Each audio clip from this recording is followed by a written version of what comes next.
Welcome to the Family Banking Show with your hosts Rob, Derek, and John, where we dive into the world of the infinite banking concept and discuss personal banking strategies to secure your legacy and build generational wealth. We're glad you're here, and we hope this episode serves you well. If you're interested in learning more about setting up your own family banking system, send an email to thefamilybankingshow@gmail.com. We'd love to hear from you. Welcome back, ladies and gentlemen, to the Family Banking Show. We are your hosts, Derek, Rob, and John. Guys, how are you doing this week? Doing good. How are you? Not bad. The weather is, of course, lovely. I'm off on vacation next week, taking the family on a little trip, so we're looking forward to that. Nice. The thing that still blows my mind, being from Texas, is that like up in Minnesota, it is light outside until 10 p.m. like this time of year. So it's early June. It is incredible. Like you just stay outside all night essentially, and then it finally hits you. You're like, oh wow, it's 10 o'clock. Like last night, last night I was just like hanging out with my neighbors and just outside talking. My kids are asleep. And then before I know it, like it's 9:45. Like we Yeah. gotta go. Time to go to bed. So I had the same experience just this week, John, on Monday night, mowing the lawn. After work, I'd worked late and I was mowing the lawn and I was pushing the lawnmower back into the garage and like I happened to look at my watch and like it's like 8:05. It's like I've been blue. I was like, that's like 6 o'clock or I got plenty of evening left, get the lawn mowed and because we were gone. We have a pontoon out on a lake in Spicer, Minnesota. So we were gone over the weekend. So the grass was really high when we got back. Yeah. So, and then it rained. So maybe it was Tuesday. Maybe it was yesterday. Time flies. that must mean you were outside when the air quality was just terrible. Yeah, it was. And the wildfires were just like I could smell it this morning when I went out. I could Yeah. actually smell smoke this morning when I took the dogs out this morning. Yeah. For those of you who aren't aware, in Minnesota right now, there's Canadian wildfires, and so the smoke is drifting to the south to us, and getting the sky all smoggy and smells like burnt rubber sometimes. John, I don't want to be a downer though, but we are 16 days away from 17 days away from the starting to be the Short. It's the longest day of the year, but it's going to start, the days will be getting shorter. My dad likes It to happens say, too soon. yeah. My dad likes to say winter is coming. It's like, June, it's not even July. Yeah. June 22nd, winter is coming. Yeah. He's a little bit more of a glass half empty kind of guy. So, all right, guys. Well, on this episode here, we are going to be talking about tax-free retirement income, which is one of my favorite topics. Actually, I just love to geek out about this and to think about how we can be safeguarding ourselves in those passive income years, making sure that we aren't a drag on society, but that we're actually reaping these benefits of income for our passive income years. And the best part of it is it's tax-free. Nobody's going to be able to get their grimy hands on it unless they change the tax laws, which hopefully never happens. Right. So guys, talk to me a little bit about, how do we use life insurance? How do we use a infinite banking or family banking style life insurance policy for tax-free income? John, why don't you cue us off here? Give us an idea, high level. How does this happen in practicality? Yeah, this was when I first discovered infinite banking. Maybe I say this about a lot of different topics, like, the child policies was one thing that just clicked for me and changed my whole mindset. This is another thing that I was still kind of in the corporate world, doing my W-2 thing, not sure about a 401k, not sure about what retirement would look like. And discovering infinite banking, I was like, okay, well, maybe this is great for banking, but like, what does this mean? Like, am I sacrificing anything long term? Am I going to be okay? I think that's what a lot of families want to know. Like, am I going to be okay? Like, now and in the future. Right. And then when I come across and become your own banker, how he talks about the passive income years, and I see in my own illustrations what that looks like, where you're reaping all the benefits along the way. You're creating, controlling the banking function in your life. And then on this back end, uh, if you've had your policy in for a decent number of years, you can then reap the benefits of tax-free retirement income in the same way that otherwise people plan for in their retirement accounts and 401ks and so forth, um, with a lot more certainty, Mhm. way less guesswork when it comes to what the taxes are going to be, and still gaining tons of protections along the way. Right. And so it's not as though you're worried about running out of money. You're not worried about what the stock market with maybe tariffs or whatever else crazy things are going to go on in the world by that point in my life. And so understanding that part of infinite banking is an even great, like it was just icing on the cake. Like everything made sense, everything. But the one thing I was still unsure about was, well, do I still need to do a 401k? Do I still need to have these like vehicles for quote unquote retirement? And I've, even since then changed my understanding of retirement. But Mm. it's like the worst case scenario is still a really good scenario, if you ask me. Yeah. Yeah. Yeah, Rob, Yep. talk to me a little bit about retirement income here. John mentioned the 401k. What's kind of been the experience of people that are approaching retirement or in retirement with their 401ks as is?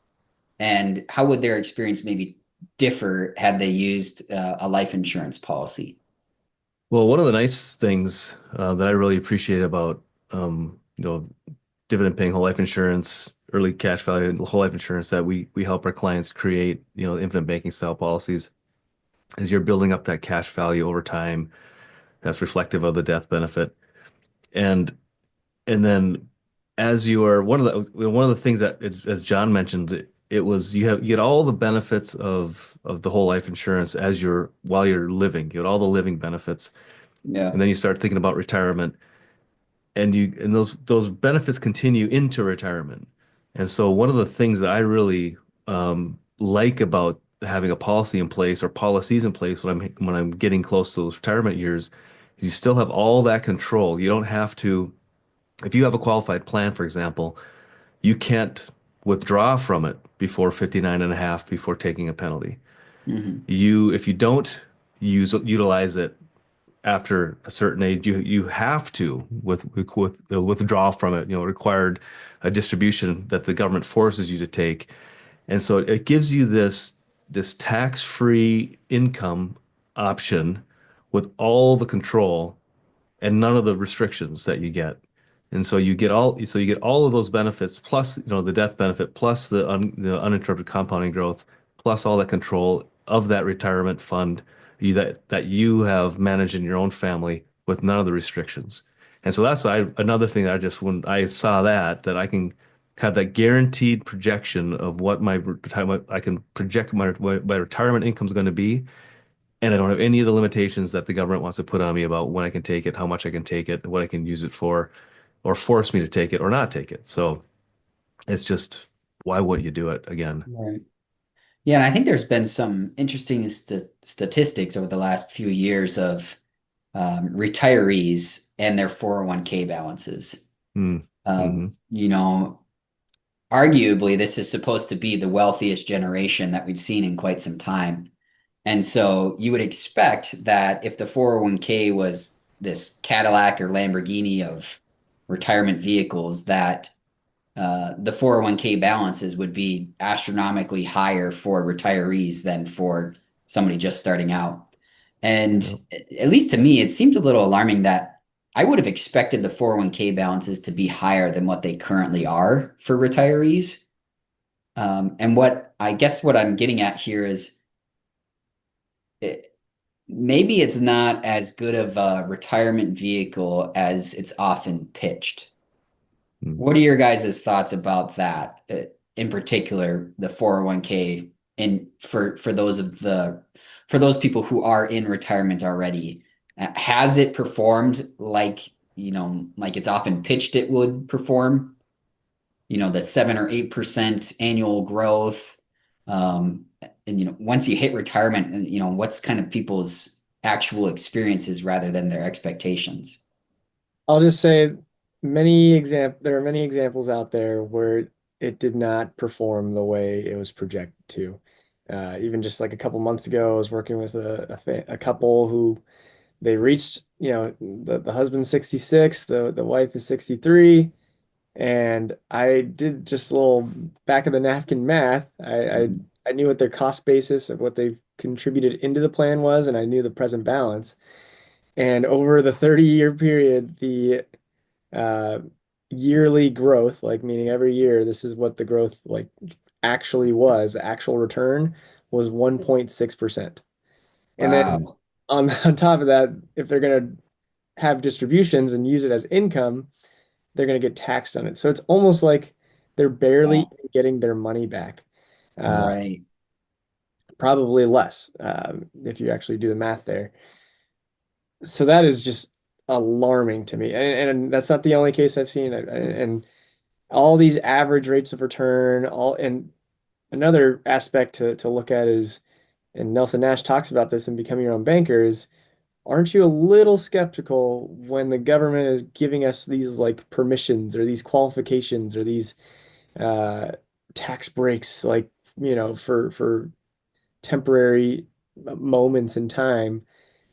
Aren't you a little skeptical? And for me, I don't want in any way to be subject to, like to the greatest extent possible with what we know, to be subject to the government's fickle changes, right? We know that Right. the phrase good enough for government work, the Hmm. government is not a high functioning, super intelligent, like, efficient vehicle. Like they are not doing things, in my opinion, in our best interest. They don't Hmm. have the Gruning family in mind. They don't have the Hercus family and my family in Hmm. mind when they're making these decisions.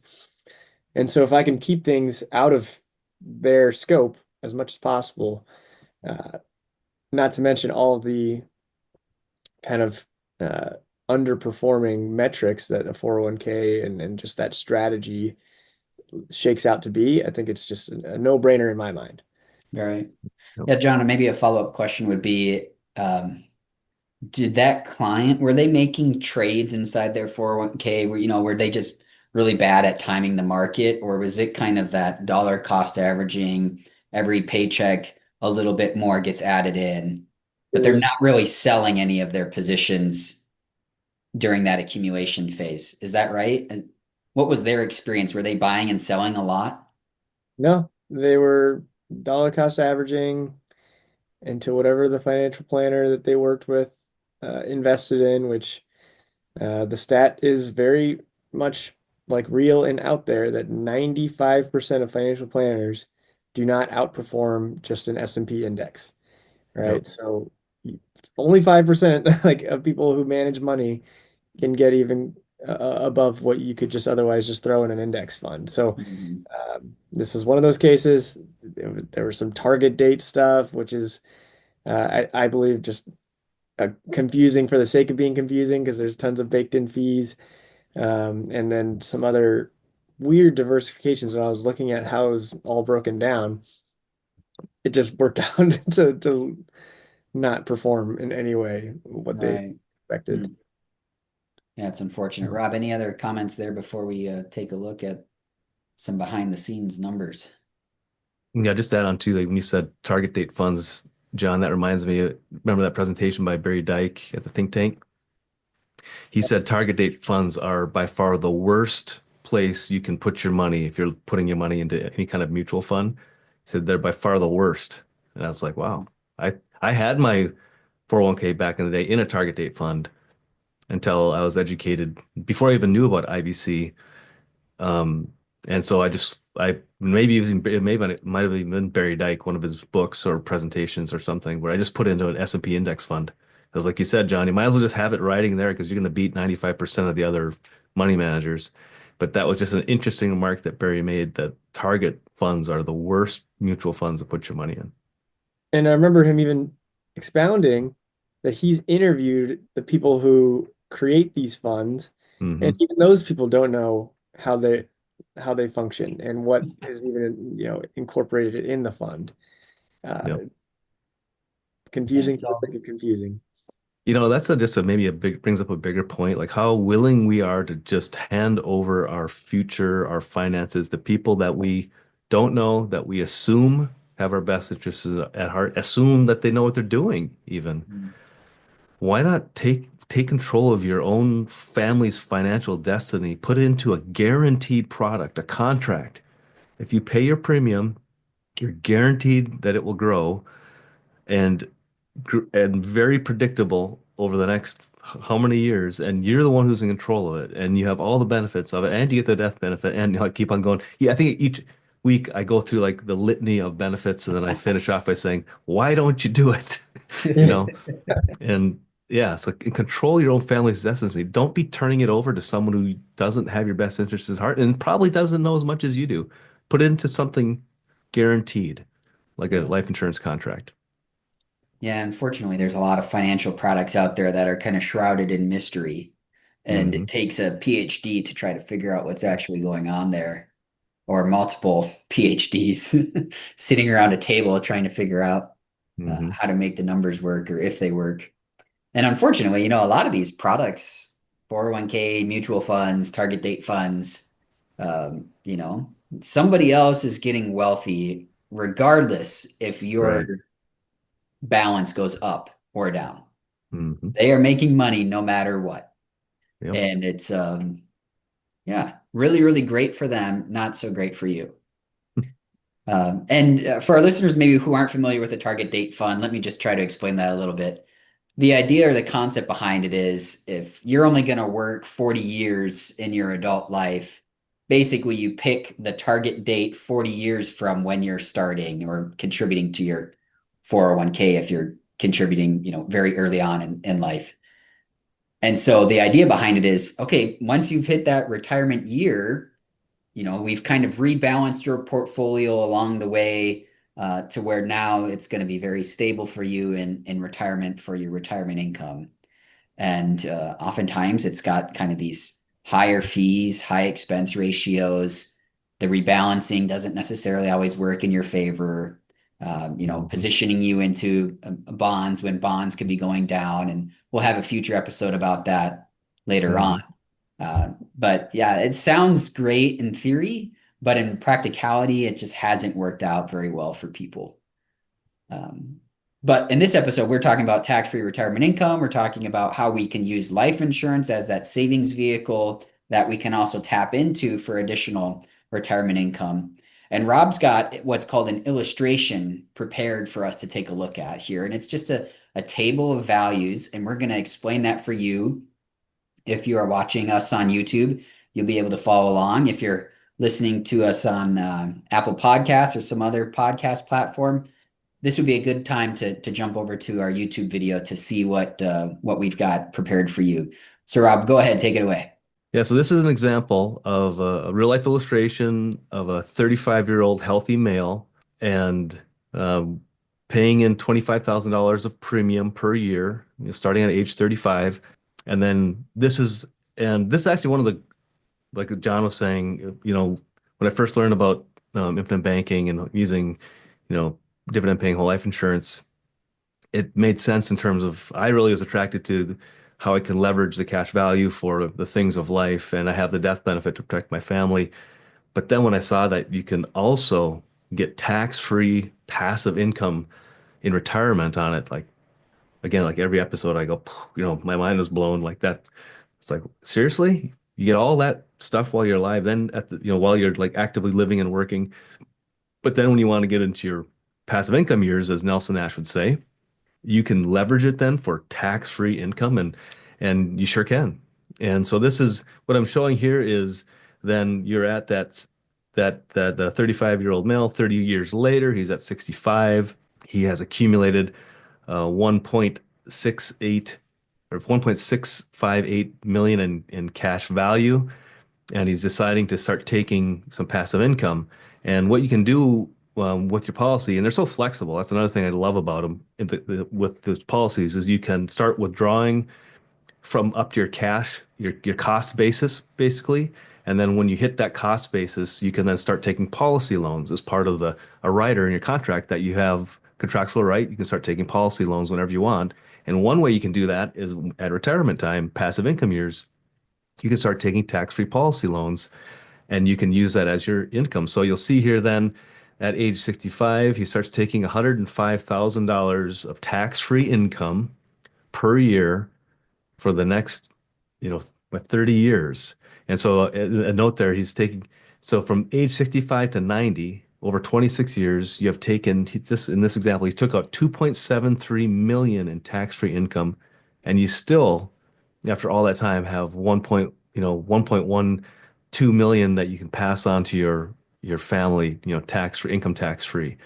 So it's just a simple example of how you can leverage that in retirement, just as another stream, a passive income stream to add to your financial, your family's financial plan. And yeah, it's just a cherry on top, just gives you so many options. Another thing we could do too, maybe in a future episode, if you don't have to take 105 out, you could delay that, or you could take 200 the first year, or I think an interesting episode in the future, we can show how you can use this as a volatility buffer. And so if you have a 401k built up and your plan is to then take 4% per year or whatever you want, well, the negative about that is if the market's down, you're now accelerating the use of that 401k because you're forced to sell shares when they are worth less. Well, if you have a whole life policy in place, you can use that as your buffer. So you can be taking tax-free income from that while the market's down.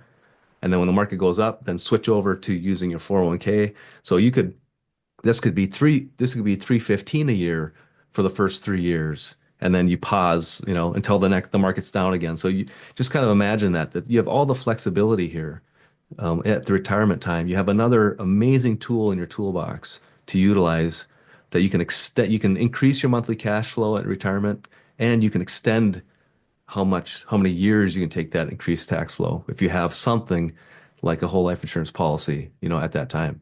Yeah, this speaks to a good book called The Power of Zero, talking about a zero tax retirement income Hmm. strategy. I think we all agree with the book to the extent that uh, I think he prefers IULs and we prefer whole life for many different reasons. We have episodes on that. Uh, Yep. the concept is still the same. Like the premise of the book is look at our nation's debt, look at where we're headed, Yeah. and look at our current tax rates historically. We're in a historical low. What does that lead you to believe that taxes are going to do 10, 20, 30 years from now? Do you think they're going to go up or down? You don't have to have an exact number, but just think about what you're paying in taxes now. You probably aren't enjoying that. Yep. And if at all they're going to increase, that's going to affect our taxable retirement income if that's something you're planning for to have taxable distributions. So his whole premise is find ways to get tax-free income, and whole life insurance is a powerful way to do that. And I just did some quick math on the 105K, assuming a 35% tax bracket, that's around 170K Hmm. of pre-tax Yeah. income, right? Like that, if you're making 170K That's a year and you're taking home 105, so that 105 is like net. That is actually what net. you're taking home in your pocket and not at all worrying about filing a tax return on that, or Yeah. Mhm. reporting that. So um, that's super powerful. One strategy I personally think I'm going to end up doing that factors even in like cost of living adjustments and like inflation is Mhm. just take the dividend at a certain point that by design and by default will continue to increase. Mm. So for me, that's my mindset, and it changes for everybody in whatever situation with assets and passive income and whatever else you have going. But that's just you're the banker, you're in charge of the policy, you own it. Nobody's gonna question what you do because if it's best for your family, then go for it. And that's part of us, being there to coach and just advocate along the way. But it's so fun that you can be super flexible. Yeah, Yeah. totally. What I really enjoy so much about it is, as you guys have mentioned, is the flexibility, the tax-free nature of it. And when you're working with a very sophisticated individual who can find good income producing assets, whether that be a business or farmland or real estate, whatever it might be, um, they don't necessarily have to take out the income from the life insurance policy if you've got other income sources in retirement. Yep. And the benefit of that is great. That death benefit just gets to continue climbing and climbing and climbing. And then you have an asset that's guaranteed to pay out at your death to your loved ones. And your loved ones don't have the hassle of trying to figure out, well, do we keep it or do we sell it? Right. It's just cash. There is no more transaction. It's there when your family needs it the most, and you've got the opportunity to take out this to take it to use it for retirement income, but you're not required to. And so if you've planned prudently and you have other sources of retirement income to where you don't necessarily need to be drawing so much against your life insurance policy, yeah, you could let that thing ride and your family is going to have a ton of death benefit at that point. And it's just a cherry on top for them to where they don't have the hassle and headache of figuring out, well, do I need to sell this apartment building that dad bought or this rental property down the street? You could actually continue to hold on to that asset and let that guy ride, and now you've got a ton of cash for your family in the Yep. form of the death benefit. So it's a little bit of best of both worlds. You get the appreciation of assets over the long term without having to sell any of it for future income for the family. So a really great way to utilize both life insurance and other assets together. Yep. Yep. Reason number 99, right? Keep on every episode. We should have like a counter. Ding, reason number 99 why whole life insurance is awesome. Yeah. Yeah. Guys, any other thoughts or takeaways here for this episode on tax-free income? I just maybe finally what John was saying is like what Nelson says is in his book Becoming Your Own Banker, he who has the gold makes the rules. Well, when you have your own life insurance policy and you're as the financial foundation for your family, you're the banker, so to speak. You get to make the rules. So you can decide to take 105K in passive income. You could defer that for 5 years and take 135K a year, or you could take a lump because it gives you all the flexibility if you don't have this, you don't have those options. And as Derek said, you can use it then for cash that you could potentially keep assets that you don't have to sell, on and on and on and on. So, it's just we just hope folks can start to see the benefits of adding this to the foundation of your family's financial system. Yeah, and guys, maybe a note for us in the future. Is it wise, or when do you take that withdrawal from the policy? And could you utilize an annuity as well at some point along the way to give you that source of income? It may still be taxable, but it's guaranteed it's going to be there. And it would maybe require you to take out less policy loans from your whole life policy. So food for thought. Let that Future bake episode. in your brains a little bit. A closing thought that I was going to have is that what we love about infinite banking, even about talking about this tax-free passive income in our retirement, season, is the follow-on effects of how that can change someone's life and how that can change generations. Just think of like I have seen personally firsthand stressed out retired couples who are worrying about running out of money. I've seen firsthand people who are working into their 80s and 90s, and that these are really tangible, practical effects of how money, in and of itself, is not evil. Like love of money is, I think, the root cause there, but like fueling the things that we're called to do in life, I think is just, I consistently come back to that. It's like, yes, infinite banking is going to give you more money, more options, and just a better foundation. It's like now what to do with that. Like live the retirement years, by on mission, and be the best grandparent, or be the best mentor and coach to others, or serve your church, or give generously, whatever it is. Like, we just love like circling back to the follow-on effects of Yeah. how this strategy frees you to do that. Yep, so true. Well said. All right, guys. Thanks again for joining in this episode. And thank you to our listeners. If you have any questions about these strategies, reach out to us at thefamilybankingshow@gmail.com. And we would love to sit down with you and your family to discuss what these opportunities might look like for you. All right, guys. We'll see you in the next episode. See you guys. Thanks. Thank you for joining us. If you're interested in a conversation about anything we've discussed, you can find our contact information in the show notes below. And subscribe, follow, and leave a review to help spread this message and to help families across the country discover the generational blessing of IBC. May God bless you, and we'll see you next time.